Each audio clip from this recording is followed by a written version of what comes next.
Well, it's National Perimenopause Day, and so I thought, as I have got a lot of IGTVs on menopause and perimenopause, an absolutely fabulous opportunity to chat a bit about it. So if you are suffering one of many symptoms, such as hot flashes, brain fog, night sweats, irritability, sudden anxiousness or anxiety, mood swings, you don't know whether you're going to wake up feeling good, you don't know whether you're going to wake up feeling moody, you might be great in the morning and then all of a sudden something happens and you're just like flash in the pan anger and you've got no idea what's happening to you. It could well be perimenopause. Now, the perimenopause can start as sort of 5 to 10 years before you actually have your day of menopause. The menopause is just one day, and that's 12 months after you've stopped having your periods. The reason we have this plethora of different symptoms and the reason they're so hard to pinpoint is because perimenopause can start at actually a wide range of ages. I think the average is around 40. I was done with my menopause by the time I'd even reached the end of my 40s, so I must have gone into perimenopause quite young. Personally, for me, night sweats were the worst. I just used to think it was my hormones that time of the month, get a bit hot and sweaty, and then all of a sudden I was getting drenched at night. It's just as well I'm single, because I would wake up, change my nightshirt, sleep on the other side of the bed, strip the bed off in the morning, and my washing machine was literally on its knees during those perimenopause years. I went for a, well woman health check at the doctor, and the doctor thought, well, she dismissed it, didn't think I was menopausal or perimenopausal at all, just thought, something else. I have friends that have been prescribed antidepressants because they're getting anxious and they're not sleeping very well, predominantly it's sleep actually, and they're being given antidepressants by their GP. It's the perimenopause. There are things that we can do to make our symptoms better, and I'm just going to go through a few basic things today to give you a few tips, what has helped me, what has helped a lot of people that I work with, and ultimately, it's got to be your choice. Some doctors will recommend you do HRT. My GP was recommending I did HRT. I wanted to do it the natural way. That's just the way I am. I have my babies at home. I believe that pregnancy shouldn't be a medical issue. It's been turned into a medical issue. Yes, there is a place for hospitals and treatments when times are in need of that. But as far as I'm concerned, the menopause, again, is a natural phase. So why should we not be able to go through it naturally? Just my thoughts. If you're taking HRT or bioidentical hormones and that suits you, great. I've done it naturally, and I have to say, I call myself a menopause warrior because it's once I knew what it was and once I started making a few changes, it became so much easier to handle. So it all boils down to the fact our hormones are changing. So as we go into perimenopause, obviously our normal sex hormones are estrogen, progesterone, and testosterone to a degree as well, although we don't have as much testosterone in our bodies as men do, obviously, but we have quite a few of them.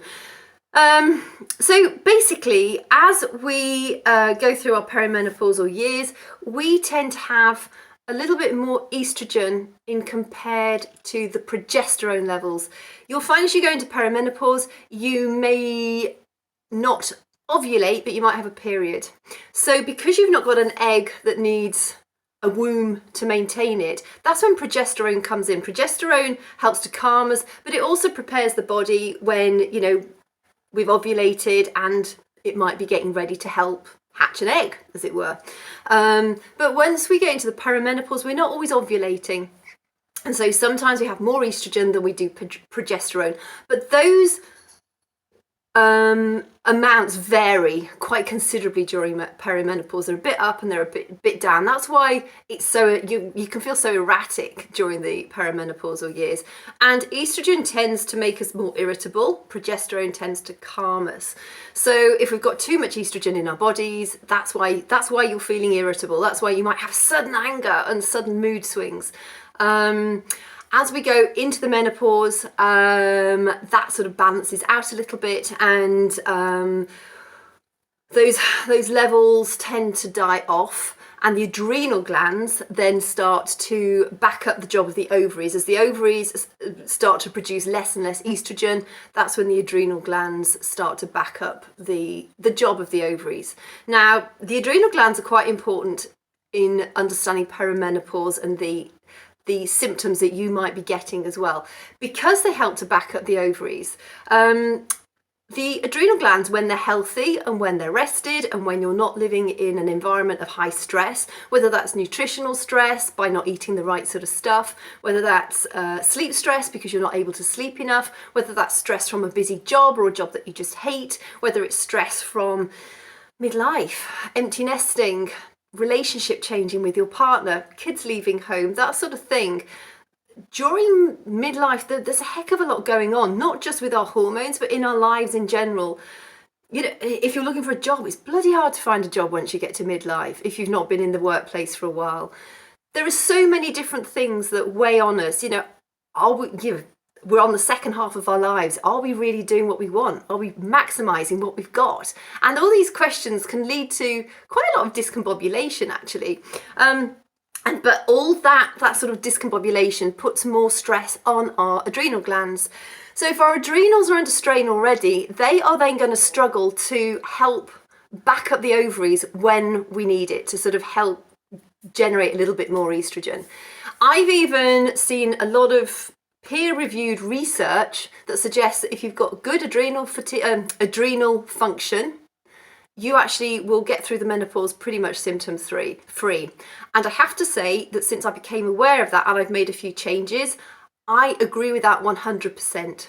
So what can you do? I'm going to go into the adrenals more next week because that's, as it happens, World Menopause Day in 7 days' time. So I will be going into that in much more detail. But for perimenopause, it's a pretty erratic time. Like I said, hot flashes, lack of libido, too much libido, hair loss, acne, joint pain, serious irritability, all sorts of different, lack of confidence. That's something that really got me as well. All of a sudden, it was just like, I'm not sure. I'm not quite sure where I'm at. I don't know quite where Kate's gone. Lack of identity was one of them as well. And anxiety. I'm quite a chilled out person. I'm a psychotherapist, so I know the techniques and the strategies, and I've had to use some of my techniques on myself to deal with that anxiety. A lot of it is deep breathing, a lot of it is daily working out, and a lot of it is micro moments. Give yourself some grace. This is a phase that could actually last quite a few years, so dig in and make the changes so that you can support yourself well throughout that phase. Make sure you're prioritising your sleep when you can. I know it's hard when you're waking up literally drenched.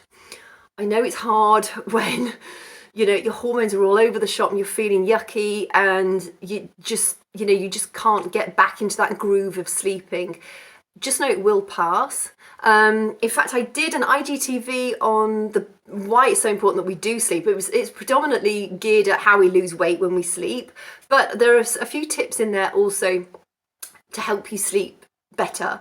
And I found that because I've got a really busy brain, when I wake up during the night, if I can't go back to sleep, I put on a podcast or a training from one of my mentors.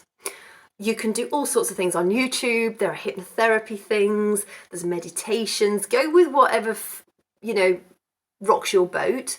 I like to listen to my mentor podcasts or mentor trainings purely because I think, well, for the 20 minutes that I'm listening to it, at least I'm learning something. And then when it's finished, I just drift off to sleep. I drift off to sleep during the training. And then when the training finishes, I don't know. I just wake up in the morning and I see it stopped and I've gone back to sleep. But it gets you out of your head. It stops you busy doing all that ruminating that you do. And you're also learning something at the same time. So that's what I do. If you've obviously got a partner, you're going to need to use headphones. Do not have your phone plugged into the electrical circuit when you've got headphones. People have been electrocuted and killed that way. So make sure it's on battery power only if you're going to do that. Make sure you're including exercise. This is also really important as you go through the menopause because As we go through into the menopause, we stand a greater risk of developing osteopenia, which is a softening of the bones, and osteoporosis, which is a brittle bone disease. We have little cells that help build our bones, and we have little cells that gobble up the bone cells, both bad ones and good ones. And as we go through the menopause, we have more of the osteoclasts, which gobble up bone cells, compared to osteoblasts, which help to build bone cells. Bones are an organ. They're constantly being rebuilt and regenerating. They're not just static bits of stiff stuff. They're constantly being fed. But as we go through the menopause, it's really important that we then start to include some kind of weight training to help strengthen the bones. And also your muscles will start to atrophy. They'll start to dwindle away if you don't work them. Plus it helps you feel good. It gives you some body confidence. It helps your shape stay better, helps you deal with belly fat, because also you might find that your belly's suddenly starting to get larger. That's because, unfortunately, as we go through the menopause, any sort of roundness off our bottoms tends to shift upwards to fat deposits around our belly, but also belly fat has 4 times the amount of cortisol receptors. Cortisol are our stress hormones.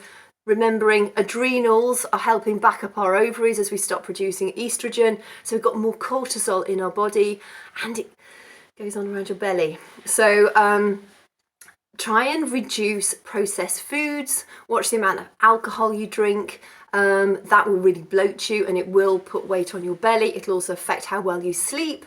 When you're not sleeping well, you're also going to get fatter around your belly. There's a lot that means that we get fatter around our belly. So, but if you can try and eat vegetables 2 or 3 times a day, or salad, have a veggie omelette in the morning if you're not vegan.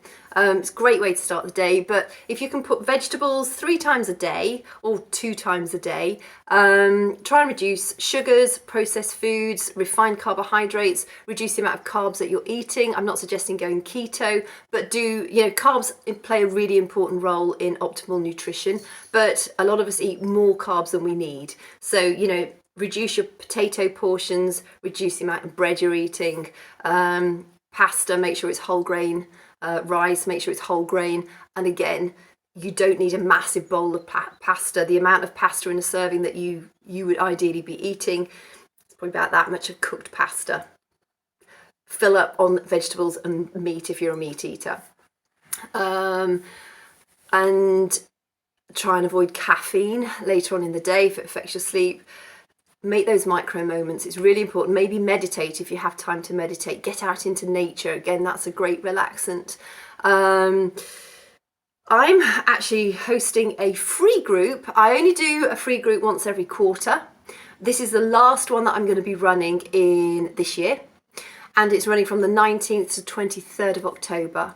We are going to be focusing particularly on hormonal health, but also healthy lifestyle. So you'll get access to some amazing free workouts.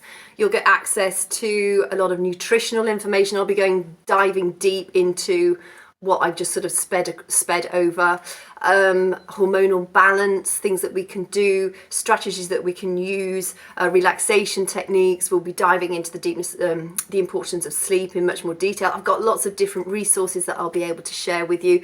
So if you want to join us, I will need to know sooner rather than later because places will fill fast. Just send me a message. Just say, give me more info on the free group, and then I'll get back in touch with you. And that's 19th to the 23rd of October. It'd be great if you could join us, and you'll get an awful lot of value just by being part of that group. Completely free of charge. There is no hidden extras. It's literally just there to sort of share some healthy stuff with you. And if you're perimenopausal, it will help set you up for a hopefully symptom-free menopause. But you've got to take action. You've got to do the stuff. You've got to watch what you eat. You've got to move your body. You've got to prioritize sleep as much as you can. I know it's hard when you go through the menopause, but there are things that you can do, and you can take ownership of it so you don't feel like you're that cork bobbing along on a very rough sea, which is what it felt like to begin with me. There's a wealth of different symptoms that come with perimenopause, but just sort of scooting back to how I started this, your symptoms may be different to mine, but if it's unusual, And if it can't be related to something else and the doctor's suggesting you start antidepressants, please try lifestyle changes first, because once you're on them, it's bloody hard to get off for a start, and your body doesn't need them in a lot of cases. Not all cases, you may need them. If depression is a certain, you know, if you're clinically depressed, there's a reason for you taking them, and they're very, very important. If you're menopausal or perimenopausal and that is the only thing, you don't need them. I know some other people will have a different view on that. I'm just saying what I know. I'm talking from experience with the people I've helped. Lifestyle is the way to go. I have to say, just quickly, if you Google, how to get through the perimenopause, there's the HRT camp, there's the bioidentical hormone camp, there's the natural camp, and everybody relates to scientific literature that proves their point is right. How can they all be right? The thing is, it depends who's written that scientific literature and how it's been spun, as it were. But the one thing they all do say, every single one of them talks about lifestyle change and how important it is in getting through the menopause. So just bear that in mind. They're all proponents of healthy living. So I will be back in a week's time to talk about menopause in more detail. If you've got anything in particular, you know, if you're watching this and you've done the perimenopause, you're in menopause and you've got all sorts of issues, or you've got friends that are going through it and you've got questions that you want me to cover or answer next week, get in touch with me, because I'll make sure to include them in next week's video. So hope you've had a great rest of your Sunday. Stay safe, wear those masks, and embrace what we have. I'll see you soon.